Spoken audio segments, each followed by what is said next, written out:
지난 한 주간 마음과 몸이 고단한 삶을 살아오신 여러분들에게 주의 위로와 주의 자비가 가득하기를 축복합니다. 요즘 도심을 조금만 벗어나면 아주 울창한 녹음들이 눈에 선하게 들어오는 그런 계절입니다. 그런데 이런 울창한 숲이 사실 우리나라의 거의 65%나 된다고 합니다. 그러니까 우리나라 국토의 약 65%가 아주 녹음이 우거진 산림으로 뒤덮여 있다는 거예요. 근데 알고 보면 우리나라가 갑자기 이렇게 녹음이 우거지지가 않고 과거 한 60년 전에는 거의 우리나라에는 모든 산과 들이 워낙 벌목이 많이 되어서 거의 벌거숭이 민능산이었다고 해요. 사진 한번 보여주시겠어요? 일제강점기와 6.25를 겪으면서 땔감이 부족하잖아요.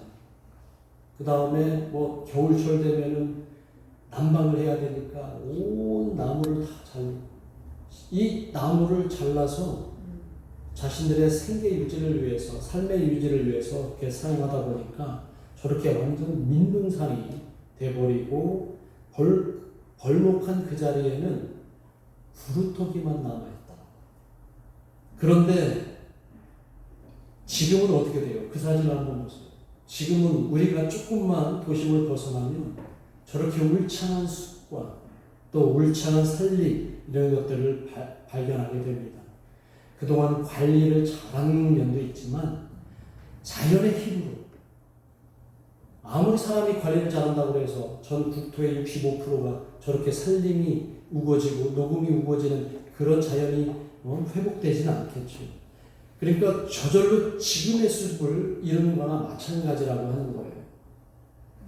나무들을 다 베었더니 그 자리에 남은 구루터기가 새로운 숲을 만들기 시작했다는 거예요. 무려 한 60년 동안의 시간을 조금씩 해서 온 산하, 대한민국의 산하에 그렇게 녹음이 우거지게 했다는 겁니다. 끝난 줄 알았지만 어쩌면 그것이 새로운 시작임을 알게 해준다. 오늘 본문도 모든 게 끝난 줄 알고 있지만 그것이 바로 새로운 시작임을 알게 해준다는 거에 우리가 교훈을 얻기를 원합니다. 새로운 시작을 알려주는 하나님의 섭리가 우리의 신앙 가운데, 우리의 삶 가운데 얼마든지 있다는 것을, 끝이 아니라 다시 시작하는 것임을 오늘 말씀을 통해서 함께 은혜를 나누기를 간절히 소망합니다. 오늘 본문의 내용은 이사야가 하나님 앞으로 나아가 예배하는 중에 죄로 물든 자신의 모습을 발견하고 하나님 앞에 통회하며 고백을 합니다. 5절에 있는 말씀을 한번 같이 읽어봅니다. 이사야 선지자가 하나님께 자신의 죄를 발견하고 통회 자복합니다. 읽어보겠습니다. 시작. 그때 하루가 나여 망하게 되었다. 나의 입술이 부정한 사람이면 나는 입술이 부정한 백성 중에 거주하면서 만군의 여호와이신 왕을 배웠음이로다.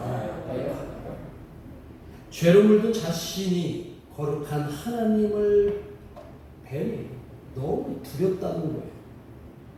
하나님의 존전에서, 하나님 앞에서 자신의 실존의 한계를 여과 없이 드러내는 이사야 선지자를 발견하게 됩니다. 하나님이 이사야 선지자를 부르셨을 때 그의 선함을 보고 부르시지 않았겠어요. 그러나 이사야 선지자는 그럼에도 불구하고 자신의 실존의 한계, 자신의 인간됨의 약점, 연약함 이런 것들을 하나님 앞에서 또 발견하게 됩니다. 예배를 통해서 오늘 저와 여러분도 이 예배의 자리에서 우리 실존의 한계를, 우리 실존의 연약함과 약점을 발견하는 은혜의 자리가 되시기를 주님의 이름으로 축원합니다. 그럴 때 그 다음에 하나님의 놀라운 은혜가 임하는 거예요. 우리는 누구라도 하나님 앞에서 겸손히 자신을 성찰하는 것이 중요합니다. 우리의 신앙, 우리의 능력, 우리가 가지는 것, 하나님이 보실 때는 먼지와 같아요. 아니 먼지보다도 못한 그런 존재인 것을 우리는 끊임없이 성찰할 때 하나님의 은혜가 우리에게 임하는 줄 믿습니다. 자신의 실존의 한계를 깨달은 이 이사야 선지자는 이제 하나님의 놀라운 은혜가 그에게 임하는 것을 체험하게 됩니다. 이사야를 향해서 하나님께서 7절에서 뭐라고 말씀하시냐면 그에게 하나님의 사죄 선언을 하십니다. 그에게 용서 선언을 하시는 겁니다. 뭐라고 말씀하시냐면 그것을 내 입술에 대니 이르되 보라 이것이 내 입에 닿았으니 내 악이 제하여졌고 내 죄가 사하여 졌느니라. 하나님으로부터 직접 죄 사함의 선포를 받는다는 것은 엄청난 일이에요. 어떤 사람들이 가능하냐? 하나님의 존전에서 나의 실존의 한계를, 나의 연약함을, 나의 부족하고 죄 많음을 인정하고 고백할 때 하나님께서 그 은혜를 주신다. 죄 사함의 은혜를 주신다. 그리고 이어서 그 죄 사함의 은총을 입은 이사야에게 다시 하나님의 음성을 들려주십니다. 이번에 하나님이 들려주시는 것은 이사야를 향한 말씀이 아니라 이사야가 속해 있는 죄 가운데 빠져있는 이스라엘 백성을 향한 음성을 들려주시는 거예요. 이사야는 스스로 아무리 하나님 앞에 의롭다고 해도 이미 이스라엘 백성들이 죄 가운데 빠져있기 때문에 그들이 죄의 늪에 빠져있기 때문에 내가 그들과 함께 있는 한 나는 그 죄로부터 자유롭지 못하다라고 하나님께 고백한 거예요. 이 얘기는 뭐냐면 내 이웃들의 죄가 나와는 무관하지 않다라는 것을 이사야 선지자가 깨닫고 그들의 죄도 나에게 또한 영향이 있을 것이다 라고 하는 이런 생각을 하나님께 고백했더니 하나님께서 죄사함을 주시고 이어서 그에게 이스라엘 백성을 향해서 다시 한번 마치 혼잣말처럼 너에게 하는 말이 아니야 나는 누군가에게 하는 말이야 라고 하시면서 8절에 앞절에서 이렇게 말합니다. 하나님께서 이사야 선지자에게 내가 누구를 보내며 누가 우리를 위하여 갈고 갑자기 뜬금없이 하나님께서 혼자 하시듯이 이거는 자세히 보면 이사야 선지자를 해서 하시는 말씀이 아니에요.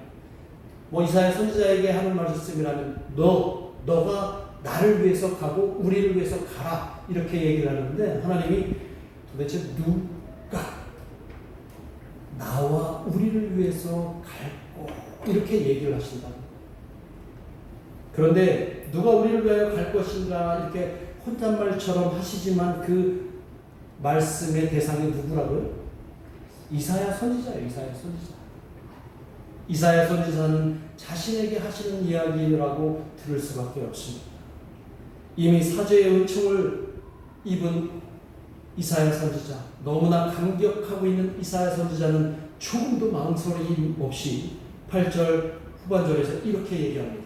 같이 읽습니다. 시작. 내가 여기 있나이다. 나를 보내소서. 이게 너무 유명한 말씀이죠.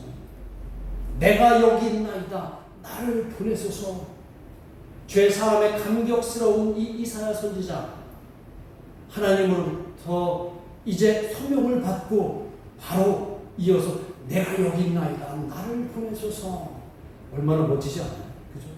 내가 이스라엘 백성을 이제 하나님이 나를 사해 주신 것처럼 내가 저들에게 가서 하나님과 우리를 위해서 내가 하나님의 죄사함에 놀라운 감격적인 은총을 선포하겠나이다. 이런 마음으로 내가 여기 있나이다. 나를 보내소서 이렇게 얘기했을 것 같아요.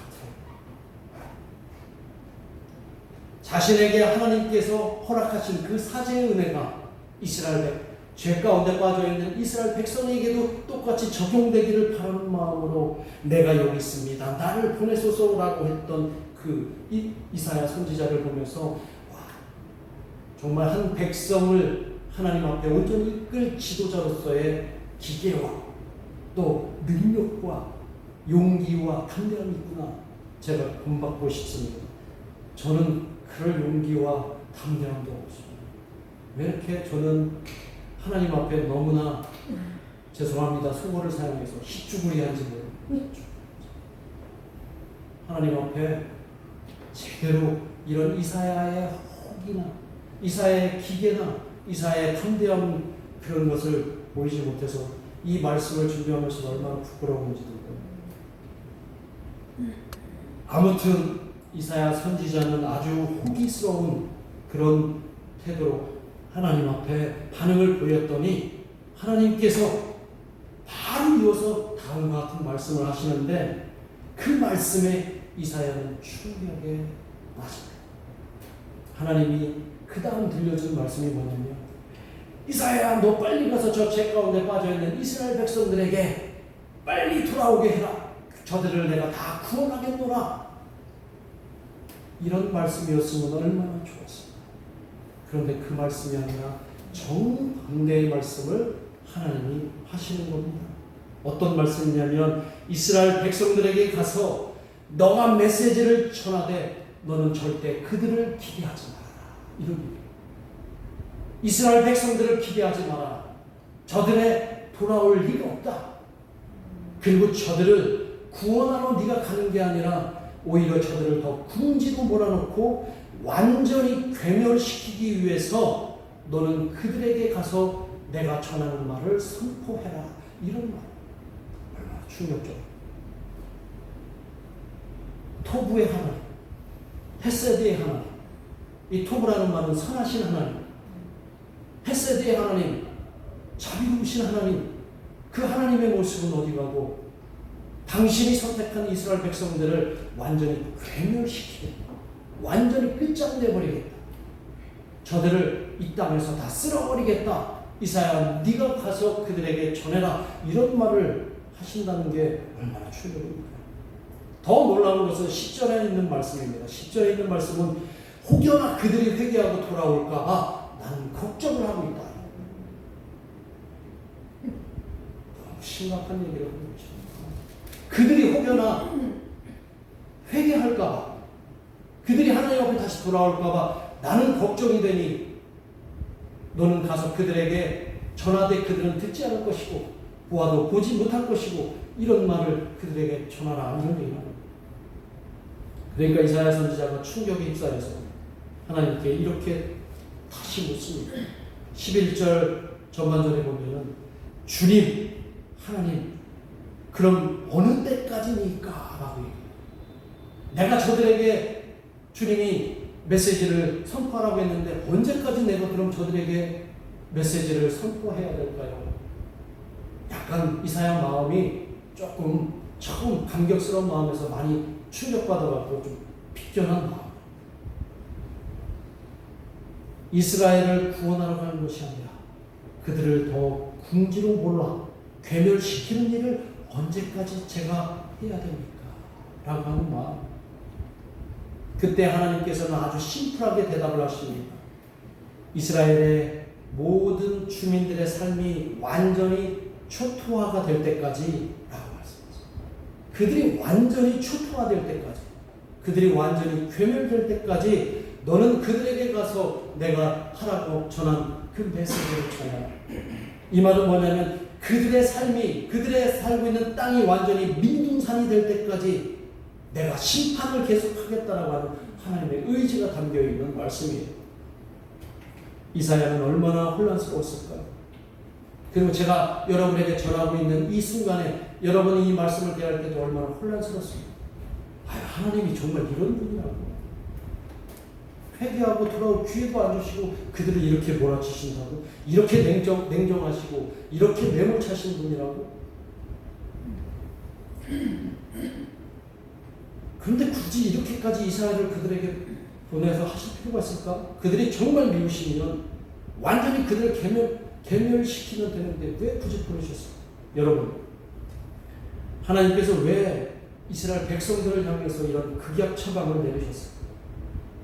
그동안 그렇게 잘 참고 오셨는데 정말 이스라엘을 흔적도 없이 이 땅에서 쓸어버리실 그런 작정으로 왜 이렇게 하시는 걸까? 우리는 이사야서를 이미 여러분 많이 읽으셨기 때문에 이후에 하나님의 태도가 어떻게 바뀌는지는 대충 아실 거예요. 회개하고 어설프게 돌아오서는 안 되는 그들의 마음을 하나님은 알고 계십니다. 어정쩡하게 회개하고 돌아오면 안 됩니다. 완전히 그들은 다 발가 벗겨지고 완전히 내려앉아야 그들은 그 다음에 하나님의 어떤 프로세스가 있다. 이런 생각이 계셨던 건 아닐까 생각합니다.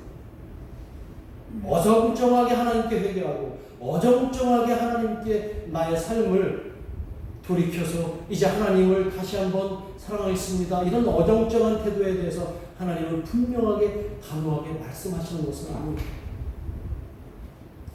그러면서 저는 하나님께서 이사야 선지자에게 하셨던 그 메시지 안에, 그 말씀 안에 하나님의 또 다른 역설의 은혜를 저는 이번 말씀을 준비하면서 찾게 되었습니다.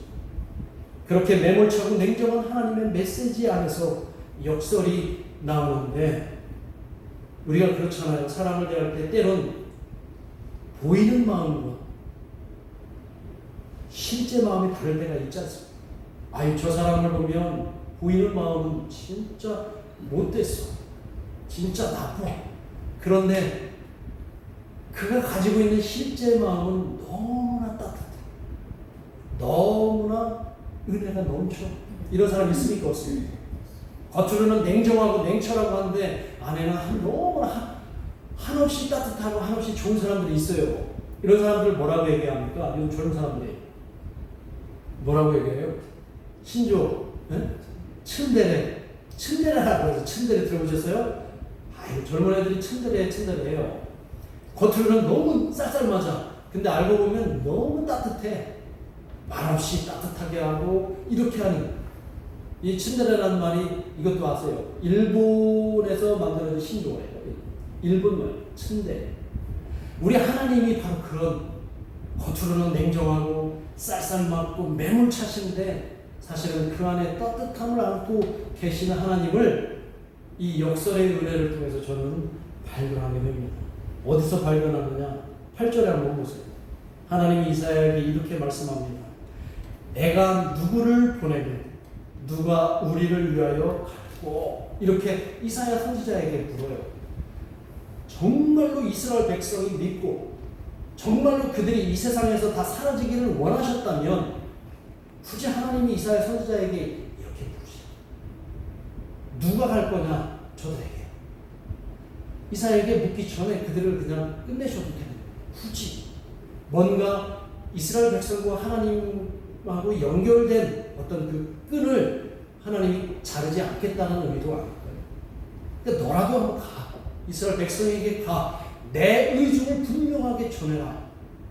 하나님은 여전히 이스라엘 백성을 마음에 두고 계시는 겁니다. 그래서 이사야 선지자를 부르셔서 그에게 소명을 주신 겁니다. 하나님과 이스라엘 백성이 연결된 그 연결고리를 하나님이 끊어내지 않으시는 겁니다. 자, 그리고 또 하나, 바로 그 구절에서 누가, 그 다음에 뭐라고 되어 있어요? 우리를 위해 갈고, 그렇게 얘기했어요. 누가 우리를, 왜 여기 갑자기 복수가 나와요? 우리를. 하나님 당신을 위해서라면 누가 나를 위해서 가야 되나? 1인칭을 써야 되는데 여기서 뭐라고 그래요? 우리라는 표현을 썼어요. 우리를 뭐예요? 3인칭 복수잖아요. 복수. 우리. 어떤 성서신학자는 이 우리를 해석하는데, 여기에는 우리가 삼위일체 하나님을 그렇게 표현하신 거야 라고 해석하는 분도 있지만, 저는 조금 더 앞서 나가는 해석으로 이 우리를 어떻게 해석하고 싶냐면, 하나님과 이스라엘 백성의 한 공동체로 하나님은 우리라고 표현하신 건 아닙니다. 하나님은 이미 이스라엘 백성과 하나님을 하나로 보십니다. 우리로 보십니다. 왜요? 이미 출애굽기에서 시내산에서 하나님과 이스라엘 백성이 어떻게 뭘 맺었어요? 계약을 맺었어요. 하나님은 이스라엘의 하나님이 되시고 이스라엘은 하나님의 자녀들이 되고 하나님과 이스라엘은 이제 이스라엘 공동체로서의 그 공동체성을 함께 나누는 사이가 됩니다. 그러니까 하나님과 이스라엘을 뗄래야 뗄 수가 없는 관계죠. 마치 오늘날 우리가 하나님을 나의 아버지라고 고백하고 예수님을 나의 주님이라고 고백할 때 하나님과 우리는 뭐가 된다고 그래요? 예수님이 요한복음에서 우리는 하나가 되었다는 거예요. 한 몸이 되었다. 여기에서 우리라고 하는 것은 하나님은 이미 이스라엘을 그냥 완전히 흔적도 없이 다 사라지게 하실 마음이 없으셨다는 것이 여기서 나오는 겁니다. 만약에 하나님이 자신의 그 신실하심, 특히 하나님은 신실하신 하나님 아니에요. 그 신실하심을 만약에 끝까지 고수하고 계시다면 이 계약을 깨뜨려야 할까요? 깨뜨리지 말아야 할까요? 깨뜨리지 말아야죠. 계약 백성과의 그 계약은 깨뜨릴 수가 없다는 것. 성실하신 하나님, 신실하신 하나님 우리가 고백하잖아요. 그 하나님은 그 신실하심을 스스로 입증하기 위해서 이스라엘 백성을 완전히 끌어낼 수가 없다. 오늘 이 신실하심이 저와 여러분에게도 함께 있는 줄을 믿습니다. 우리가 하나님을 끌어내려고 해도 하나님은 우리와 끊어질 수가 있다 없다? 없다. 바로 이 신실하심 때문에. 그래서 만약에 하나님께서 이스라엘을 완전히 없애버릴 그런 마음을 품으셨다면 그 신실하신 하나님이 아니죠. 스스로의 정체성을 부정하시는 것이죠. 그러나 하나님은 신실하시기 때문에 저와 여러분이 아무리 하나님 앞에서 정말 하나님이 원하지 않는 모습으로 설지라도 하나님은 끝까지 우리를 지켜주시는 줄 믿습니다. 그것을 우리는 누가복음 15장에서도 확인할 수 있잖아요. 누가복음 15장에 보면 어떤 비유가 나와요? 탕자의 비유가 나오죠. 탕자의 비유. 아버지를 떠나서 완전 허랑방탕하게 타락의 삶을 사는 그 아들이 이제 회개하고 돌아올 때 하나님이 어떻게 하셨어요? 벗은 발로 뛰어나와서 두 팔을 벌리시고 아무런 이유 없이 그를 꼭 끌어안아 주시고 그의 볼에 입을 맞춰주시고 그를 다시 사랑하는 자녀로 받아주셨던 그 비유가 오늘 이 비유의 속에서도 저는 드러난다고 그렇게 느껴집니다. 그리고 하나님은 13절에서도 이렇게 다음과 같이 말하고 있어요. 13절 오늘 핵심되는 13절의 본문입니다. 같이 읽습니다. 시작. 그 중에 10분의 1이 아직 남아있을지라도 이것도 황폐하게 될 것이나 밤나무와 산수리나무가 배임을 당하여도 그 구루터기는 남아있는 것 같이 거룩한 씨가 이 땅에 구루터기니라 하시더라. 이 13절이 오늘 본문의 핵심입니다. 이스라엘은 얼마나 하나님 앞에 고집을 피워요. 돌아와라 해도 끝까지 돌아오지 않고 바알신을 섬기고 다른 신을 섬기고 자기 욕망과 욕심대로 막 하나님으로부터 달아나려고 합니다. 그렇게 해서 하나님께서는 그들에게 징계를 하시고 해초리도 되시고 나라를 빼앗기게도 하시고 포로가 되어서 뿔뿔이 다 흩어지게 하실지라도 오늘 이 13절에 있는 말씀을 보면 그들의 존재성은 그대로 남겨두겠다 이런 얘기를 하세요. 그들의 존재성, 하나님의 백성, 하나님의 자녀.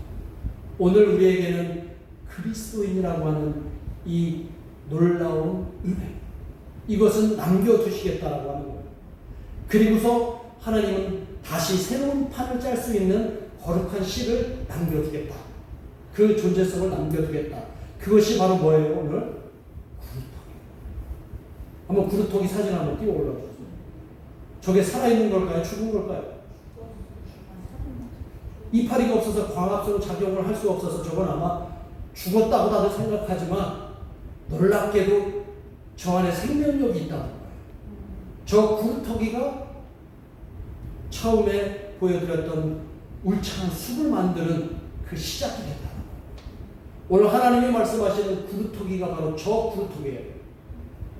거룩한 씨가 저 안에 담겨져서 저 구루토기가 울창한 숲을 만드는 놀라운 희망을 그들에게 부어 주시는 겁니다.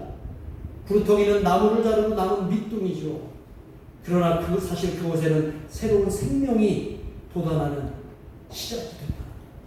거룩한 씨가 구루토기에서부터 생명을 싹 틔우게 되는 거예요. 그래서 우리는 하나님께서 이 구루토기를 소망으로 우리에게 주시고 하나님 나라의 비전으로 주신 것이라고 저는 믿습니다. 이게 바로 복음이에요. 이게 복음. 세상에 보내는 하나님의 희망 메시지. 이사야는 앞절 9절과 11절 12절까지의 내용을 그들에게 전할 게 아니라 뭘 전해야 되나? 13절에 있는 내용. 너희들 가운데 구루토기가 있을 것이고 그 안에 거룩한 씨가 있을 것이고 그 거룩한 씨가 장차 이스라엘에 등장할 예수 그리스도로 인해 이 땅에 하나님 나라의 소망을 품게 할 거라고 하는 놀라운 복음이 바로 이 구루토기의 소망이 되는 줄 믿습니다. 여러분, 오늘 우리의 신앙생활 혹시 우리의 신앙의 숲이 점점 민둥산으로 변해가고 있지 않습니다. 그렇다고 해서 좌절하지 말고 오늘 우리에게 들려주신 구루토기의 소망으로 하나님의 자비와 선하심을 기대하기를 간절히 원합니다. 복음을 들어도 깨닫지 못하는 시대, 하나님의 은혜를 우리가 봐도 그것을 하나님의 은혜로 알지 못하는 시대에 우리가 살고 있죠. 오늘 이사야 선지자를 통해서 하나님께서 말씀하신 바로 구루토기의 소망이 되시는 예수 그리스도를 통해서 우리가 새로운 생명을 계속 늘려가기를 주님의 이름으로 축원합니다. 이렇게 우리에게 남은 구루토기의 소망으로 하나님이 저와 여러분을 부르실 때 우리는 어떻게 대답해야 하겠습니까?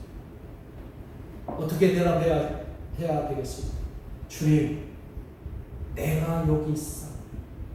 나를 보내소서. 기도하겠습니다. 우리 함께 기도하겠습니다.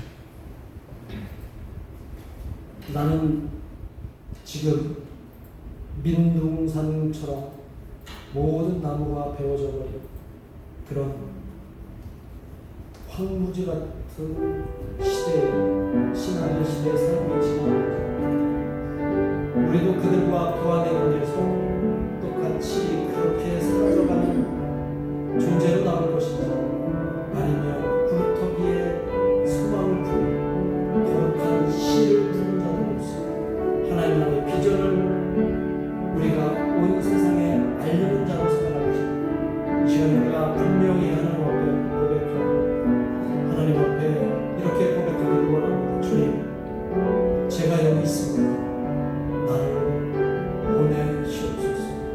이런 마음으로 이 시간 함께 말씀 생각하면서 기도하겠습니다. 하나님 아버지, 이 시간 내